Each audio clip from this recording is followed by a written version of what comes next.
Hey guys, welcome back to my channel. So today we're going to do a portfolio review. It's part of a series that will be looking at portfolios from different UX professionals or aspiring UXers. Today we'll be looking at a portfolio from Michelle. First of all, a little bit intro. Michelle is a product designer with a background in product operations and strategy. So she has recently completed her UX design bootcamp. We'll be looking at Michelle's portfolio today and basically do a quick live critique on the portfolio overall, and we'll be looking at one of the case studies on the portfolio together. So just a quick reminder before I start. So again, I share everything about UX on this YouTube channel, from interviewing tips to portfolio review and design critiques. So please hit the subscribe so you won't miss any of my upcoming sessions. There are more exciting stuff to come. Let's start from the landing page. So first of all, the first impression I have to say is very professional and clean. I love the landing page. It has a very clean way visually with the illustration and nice color design. It feels very professional. Let's take a look what else we have. So there's an intro. Thanks for stopping by. I'm Michelle, product designer based in San Francisco. I look to solve every problem with context and people in mind. Overall, I think this is a great intro. It's brief and very clear about who you are, what you do, and a minor critique on how, like, the introduction here, Michelle, a product experience designer. This is something sounds a little bit weird to me because, most of the case you will say like introduction about, hey, I'm a UX designer or I am a product designer. I get that there are different naming that might get confusing. Sometimes people call it product designer. Sometimes it's referred as UX designer or interaction designer. But one comment is I would suggest to Michelle is to change the wording here to make it super clear, because it's a product experience designer. It's just not a common name, how it's being referred as a UX profession. So looks like then we have like a link. Is this clickable? My story looks like it's a clickable button. I'm guessing this is probably gonna take me to the About Me page, which I'm not gonna look at right now. On the main header, there's a nice logo, pretty cool. And then the three main tabs, which are portfolio, resume, and about, which I think it's pretty much, it's a good structure that covers the main, like what I'm looking for. It's probably gonna be on this page, the projects, and then the resume and about. Let's take a look what else we got here. Case studies. Cool. So it looks like we got a couple of case studies over here. Juby, LOS, app design, branding, new call profile page, website design. 1, 2, 3, 4, 5. Okay, so it looks like we have like 5 project covered in this portfolio, which is a good number. And I think it's definitely 5 is a good number to show you have done enough projects on this area. And it looks like it's also a nice combination of some are mobile focused, while some of the others are probably more of a web focused platform. In terms of, bottom, as we scroll to the bottom, there is a Let's Connect, and there's a social button where you can find out the other ways to get connected with Michelle from LinkedIn or email. Overall, I think this is a very great, it's a very well done, the landing page. The illustration really add a little bit more personal touch onto it. My main critique on here is, like we mentioned, is the phrase of product experience designer. And also if you are more of an experience designer, we want to touch a bit more on your who you are, what you do, you can include areas of experience in the intro. Just a side comment. Okay, cool. So next, we'll be looking at one of the case studies. So I'm gonna just go ahead and pick up the first one, Juby iOS app design and branding. And I think before we jump in, I think this is a pretty nice way of organizing like the grid view. You have like the hero image alongside of a subject line, what this product is about. And I think the cover page is very well done here with a nice phone mockup and a little bit background context about what this product is about. So well done, Michelle. Okay, let's take a look at this first project. So I just clicked into this project called Juby, and looks like it started with a hero image, which is the same one as the cover and the portfolio homepage. There's a phone mock, and followed by like the subject line, a mobile app that streamlines communication and levels expectations between wedding planners and vendors. Okay, I think this gives a quick introduction about this product, but from a hiring manager's point of view, I will say that one thing I think is the most important information to me is what is the problem we're solving. So let's take a look what else we have here. So wedding platform today aim to service all aspects of the planning process. However, couples still struggle with knowing where to start, which explains why the top wedding question on Google search is how to start planning a wedding. That's great. This leads to my initial question: how might we help people streamline their wedding plans? Awesome. I think this gives a really clear explanation of what is the problem we're solving here. How might we help people streamline their wedding plans? And I love that this text area is shown in a condensed, brief way. It's not a paragraph, it's 2 sentences explaining what we're doing. And with the bolded text here, how might we? This really framed into the focus of problem statement. So this is very, very, very well done. As we move along, next we have user interview. Okay, let's take a look. To better understand who we are designing for, I conducted a blah blah blah remote user interview with 5 participants. Okay, I'm not gonna read the whole paragraph, but then we have basically affinity map and task analysis. Okay, looks like this is the area Michelle is laying out how she approached the problem by doing affinity maps and cart sorting. I'm just looking at some of the bolded text, which will be like kind of the focus here. Scattered form of communication, including email, call, and message. Okay. Many participants use Yelp to confirm credibility. Okay, Pinterest board was wonderful. I see. And the number 3, they enjoy drafting their ideas on Pinterest boards and sharing them with vendors, but often feel disappointed when vendors can't meet their expectations.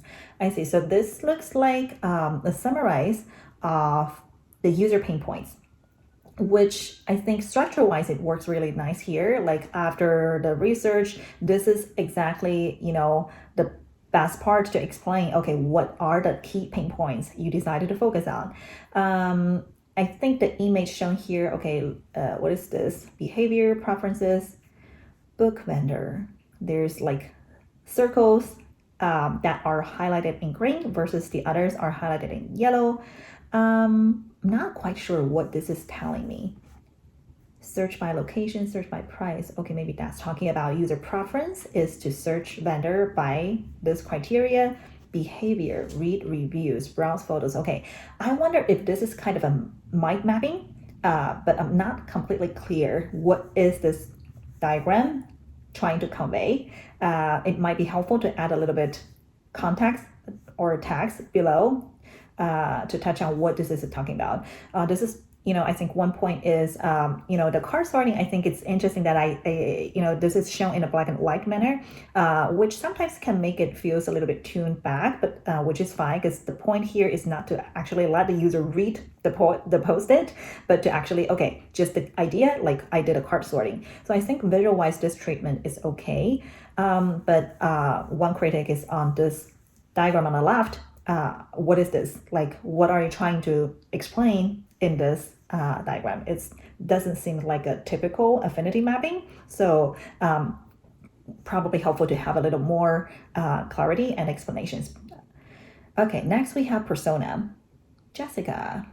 Based on the research insights, I developed our target user, highlighting her pain points and goals.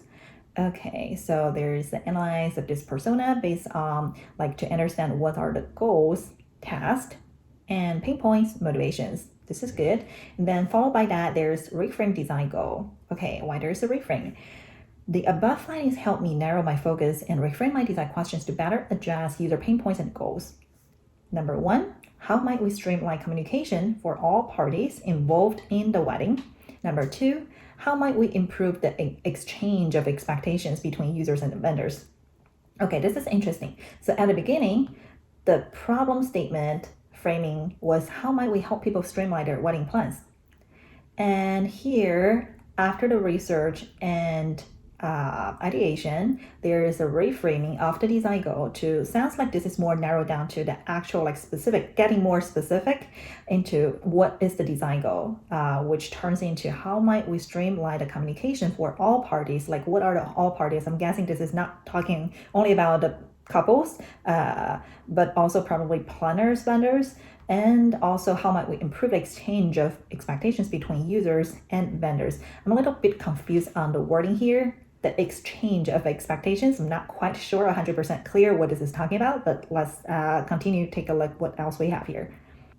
Competitive analysis. Okay, so looks like Michelle did a competitive analysis between some of the solutions or platforms of how currently users are have been using to solve their problems. So there's pros and cons, comparing a couple of different products between Wedding Wire, Note, Pinterest, and Yelp. Not gonna go too much details here, but one critique is I think number one, the text here is just too small to read. I can barely read it. Maybe I can tap on it to zoom. Okay, that is an option. But I think you might want to figure one way to improve this is to make it a bit more visually appealing. You're showing competitive analysis, pros and cons, and chance for a hiring manager to read those details are very small. But it'll be helpful to have some key points, like what is your findings? So the critique is really, I think there's probably ways to present this competitive analysis session in a more visual friendly way to best communicate your point. What's your finding? Or what does doing this competitive analysis help you realize? So, and I think this table itself looks a little bit like hard to read, number one, and second, not as easy or strong in communicating the reason behind. Like yes, I get you're showing part of your process, you did a competitive analysis, but why and how does that help you in the process or next steps? Then we have the product structure where, okay, it looks like there's like probably a journey map. So product structure below guides users through the main task of contacting vendor. So there's a Juby mobile app, onboarding form, vendor curation, explore page, vendor profile message pop over confirmation. I guess this is probably a journey map. Like as a user, the first step might be I'm opening the mobile app and then enter doing the onboarding form. Followed by that, as a user, I might need to select types of vendor at the wedding to get connected with the vendor. But overall, I think this is a diagram, seems a little bit confusing. If you're talking about critical user journey, you might want to make the language really clear. What is product structure? It's not a common phrase in a UX industry. It might be if you want to make like a information architecture of the sitemap or the mobile app structure, just call it information architecture. Or if you're doing a user journey map, just call it a user flow or task flow. So this is something looks a little bit confusing to me. As we move along, there's some like sketch and wireframes showing the explorations of how I think Michelle approached this project. This is always, I think, nice to have. It shows your process that you don't like jump right into solution. And I think that's one part of when, as a hiring manager, when evaluating the skill sets of a UX designer, it's always helpful to see like how you approach problems and how you go diverge enough before you actually narrow down to solutions. Okay, so following the sketch, there's a section with low fidelity wireframes. I'm not sure why there's some color. Maybe this is just I think it's definitely lo-fi wireframes.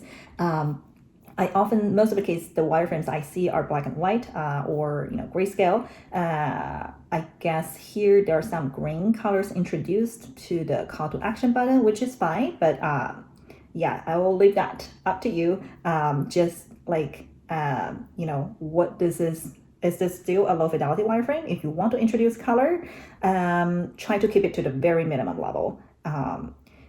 Okay, so looks like this is a wireframe here, and I'm not sure why this got cut off on the two side. Looks like the phone screen got the edge was cut or disappeared, so you might want to tweak this. Usability test. Okay, why after a wireframe we have a usability test? Once the sketches were complete, I tested my ideas with users to get feedback on potential usability issues before proceeding to high five. Okay, got it. So there was some usability testing done before Michelle moved on to the high fidelity. I found that users were confused about what a context button would lead to and suggested including vendors on the label. Okay, this is great. So there's a clear explanation of what was the learning of doing this round of usability testing. Okay, followed by that, there's a section called visual design. Looks like there are some touch on design style, language, the colors, treatment, visual, okay, on the font and color sampling. High fidelity mockups. Once the visual design was identified, I use Figma to create a prototype that it allows me to create interactive prototypes rapidly. Figma also gives me the convenience of sending prototype links to user for a second round of remote usability testing. I see. Okay. So there's a brief intro about what's the tool Michelle was using to create the prototypes, and it looks like there's a video of the prototype. Looks like it's created by Canva, probably. Let's take a quick look. Welcome. Looks like this is probably the onboarding. So I can fill, as a user, fill some key information, select the vendors you like for wedding. Okay. After selected, great choice. This might be the dashboard, I guess. There will be basically a couple of recommendations shown where I can go back to edit, and this like a filter probably that I can continue, narrow down to my choices. No vendor yet. Okay, so it looks like this is a nice prototype that's recorded in the format of a video. I think it is helpful. Sometimes I see like folks doing like an actual interactive prototype that you can let the users tab and see what happens. But I think it's perfectly fine to show it in the video format. And this is I think definitely with the phone mockup has more a sense of convey. This is the hi-fi and closer to the final product. So following that, there are some looks like high fidelity mockups of the product. This looks to me is probably the onboarding process from welcome to the setup and going to the dashboard, and how can I continue my journey by maybe getting contact or connected with the vendor I selected. So overall, I think this section is does a good job showing the high fidelity screen mocks. One thing I want to point, okay, looks like that we're getting to the end. Then there's followed by that, there's the impact and constraints. If I were to launch this personal project on iOS, I would measure the click rates of each communication preference. Okay, some after sales, and as comes to the constraints, the interface currently focuses on the needs of the wedding planner and lack perspective from the vendor. So to improve the usability and value of the vendor profile, I would speak with the vendor to hear their perspective on how they prefer to showcase and execute on their service. Okay, I think the last part is fine. It feels more about afterthoughts rather than impact, because I think it's always helpful to show some concrete data in terms of measuring impact. This part sounds to me is more of an assumption base. If I were to launch this personal project, blah, blah, blah, which is always helpful to have this kind of afterthoughts. But on the other hand, one thing I would recommend to add is anything that has a bit more quantified data to show your impact. I understand this might be a personal project that is not that was not launched yet at the time you're creating this portfolio, but any data, say like if you maybe did some user testing, validation tests after you put together this high fidelity mockups, that could be something to show at the end. Okay, this is the result I learned so far. It is not fully launched yet, but this is the result after design, what I learned from how the users feedback around it. So show some data to communicate your impact. One other thing, actually, I think is probably one of the most important critique I have on this specific project that I want to mention is when you explain the high fidelity mockup. like in this section, there is the mock-up, there is this prototype in a video format, there is those screens laid out in this square box, which visually looks fine, it's clean, but it doesn't really talk to me, as a viewer, as a hiring manager, all I can tell is, okay, you put together some nice screens, this might be the final solution. I'm not going to go into the visual level of detail, critiquing, things that visually those screens can, maybe different aspects can get improved. But I think the focus is, what's your thinking behind, which I think in a portfolio, because you are not there walking through those projects with the potential interviewer or the hiring manager, it's really critical to spell that out, to tell the story. So you can use annotations or bullet points, tags, call out, like to at least highlight some key elements, like what is your final design and why you landed onto that solution. For example, on the second screen, we have, thanks Michelle, please select the vendors you'd like to have at your wedding. Like on this screen, how that you land onto this solution with 2 sections, top vendors, more vendors, and how you come into this, this kind of format, this solution with those clickable, like it probably looks to me like it's like a selection or filter that asks the user to tap on like cakes or caterers, the categories of different vendor. But I would be curious to know like why you separated it to 2 sections, first of all, and also why you decided to use this type of format instead of a drop-down menu or different like options. So tell me the story, tell me your thinking behind that, why you landed onto a screen, high fidelity mock like this. And for example, also when you get to the dashboard, this is probably one of the most important screen in terms of a product like this. Looks to me, there are different categories from cakes, caterers, dresses, florists, and there's a search bar on top. I'm not sure what does this mean, the vendors with a little card icon. But I think besides like showing me visually the screen, throw the screen to me in front of my eyes, give me some background, some context, especially to explain your thinking. For example, if you made any critical decisions as you design this project, spell that out and explain it.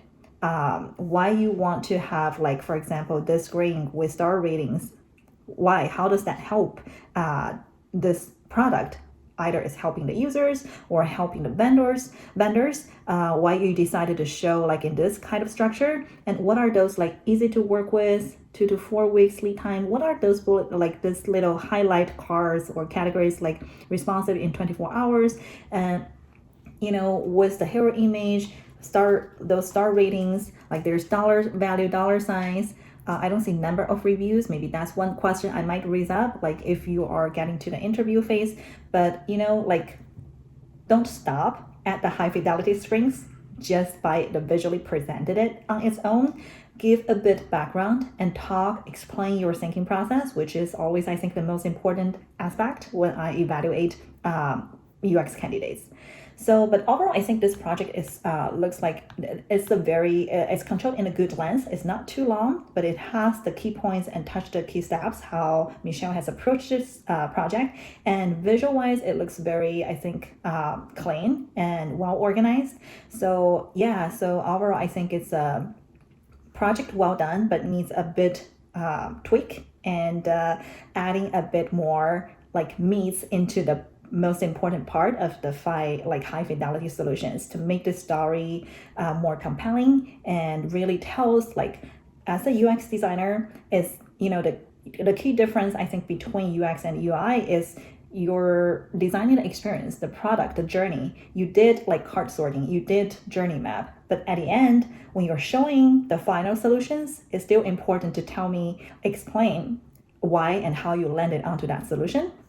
Just by highlighting a couple of points is fine. You don't have to write a whole novel or story about every single details, but highlight on a couple of key elements, and that can showcase your design thinking and how do you approach problems Cool.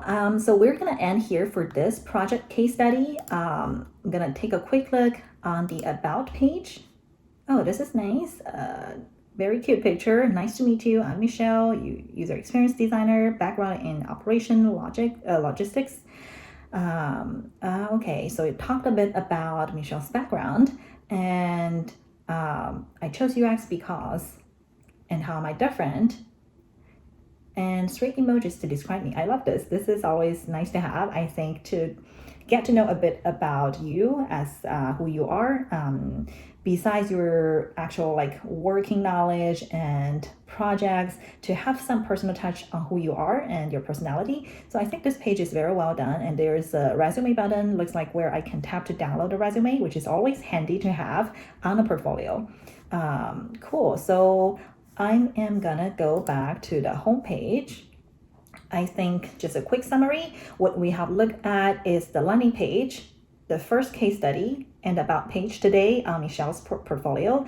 Overall, I think the landing page looks very well done. It's professional and really well organized, and take you right to the point, to the case studies, which is usually the most important part when reviewing portfolio. The actual structure and things we can improve in the case study, I think one is the language. Some of the writing is I think the writing can get a bit more improved to really focus on, okay, what's the point? What are you trying to convey when showing certain visual elements? And there are more things I think you can tweak at the high fidelity prototype, to using call outs or annotations to really explain your thinking behind. And at the end, when talking about impact, I would always recommend try to show some data or concrete result to really like convey what's your design impact, have a strong ending, and show some data to convey your impact. So overall, I think this is really pretty well done portfolio, and with some other like the tweaks we talked about today, I think this can really, I think, put you in a good place for seeking for a full-time job opportunity. One thing I think, in terms of the actual like landing page presentation and in the case studies, right now the hierarchies, like, the font of case studies looks like presented equally as those project naming. Could be wrong, but case study is in capital letter, but the sizing is roughly the same. I wonder, there might be ways, one thing it does nice is when you hover over with the mouse, for example, the first project, it turns like an overlaid gray color.